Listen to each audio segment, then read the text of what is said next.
Bleach ရဲ့ Telos Substitute Shinigami အထက်က Fullbringer လို့ခေါ်တဲ့ထူးခြားတဲ့ဝိညာဉ်စွမ်းအားတွေရှိတဲ့လူသားတွေအကြောင်းဒီနေ့တင်ဆက်ပေးပါမယ်။ Ichigo တို့အဖွဲ့တွေကချက်နဲ့ Orihime တို့ဟာ Fullbringer တွေပါ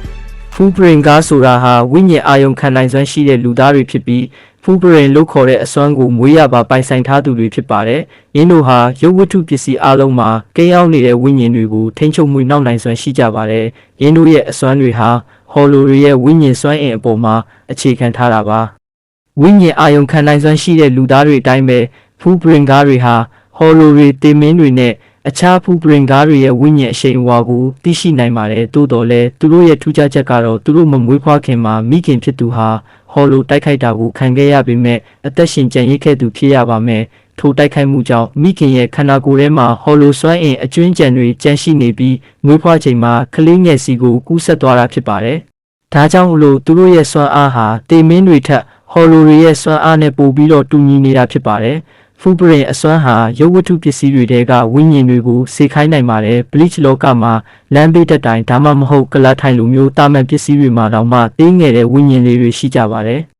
Fullbringer တွေဟာထိုဝိညာဉ်တွေကိုဆွဲထုတ်ခြင်းအဖြစ်ပစ္စည်းတွေရဲ့လှုပ်ရှားမှုကိုထိန်းချုပ်တာဒါမှမဟုတ်ရုပ်ပိုင်းဆိုင်ရာဂုဏ်သတ္တိတွေကိုပြောင်းလဲတာမျိုးတွေပြုလုပ်နိုင်ပါတယ်။ဥပမာရေထဲကဝိညာဉ်ကိုဆွဲထုတ်ခြင်းအဖြစ်ရေမျက်နှာပြင်ပေါ်မှာနစ်မသွားဘဲလမ်းလျှောက်နိုင်တာမျိုးပါ။ယင်းတို့ဟာစွမ်းအားကိုရုပ်ပိုင်းဆိုင်ရာခန္ဓာကိုယ်နဲ့အသုံးပြုရတာဖြစ်တဲ့အတွက်ကြံ့ခိုင်မှုရှိစေဖို့ပြင်းပြင်းထန်ထန်လေ့ကျင့်ကြရပါတယ်။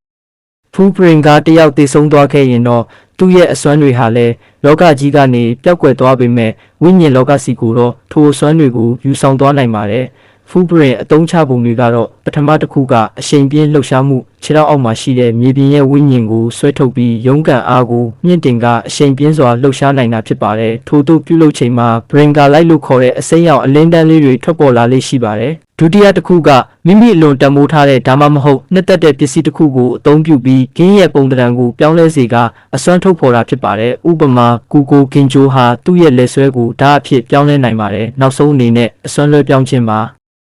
Fullbringer တွေဟာယင်းတို့ရဲ့အစွမ်းကို Substitute Shinigami လို့ခေါ်တဲ့တေမင်းစားထိုးတွေစီကိုလွှဲပြောင်းပေးနိုင်ပါတယ်။ထို့သို့ပေးရခြင်းအပြင်သူတို့ဟာတာမန်လူသားတွေပြန်ဖြစ်သွားနိုင်ပါတယ်။ Kanfia Yuwa Onwo Nobel ရ Fullbringer တွေရဲ့ကိုယ်ထဲမှာဆိုးကင်းရဲ့အစိပ်ပိုင်းချိုကိန်းအောင်နေတတ်ပြီးထိုအရာက Hollow တွေကိုဆွဲဆောင်တာဖြစ်တယ်လို့ဆိုပါတယ်။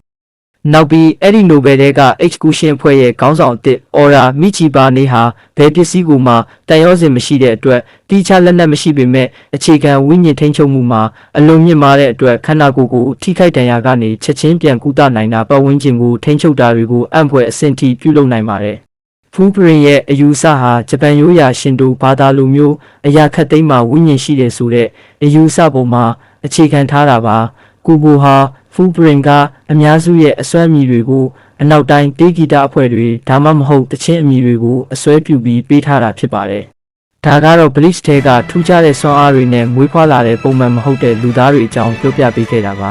။နောက်နေ့တွေမှာလည်းအခြားသောစိတ်ဝင်စားစရာကောင်းတဲ့ Anime content တွေဆက်လက်တင်ဆက်ပေးနေမှာမို့လို့ follow လေးတွေလုပ်ပေးခဲ့ပါဦး။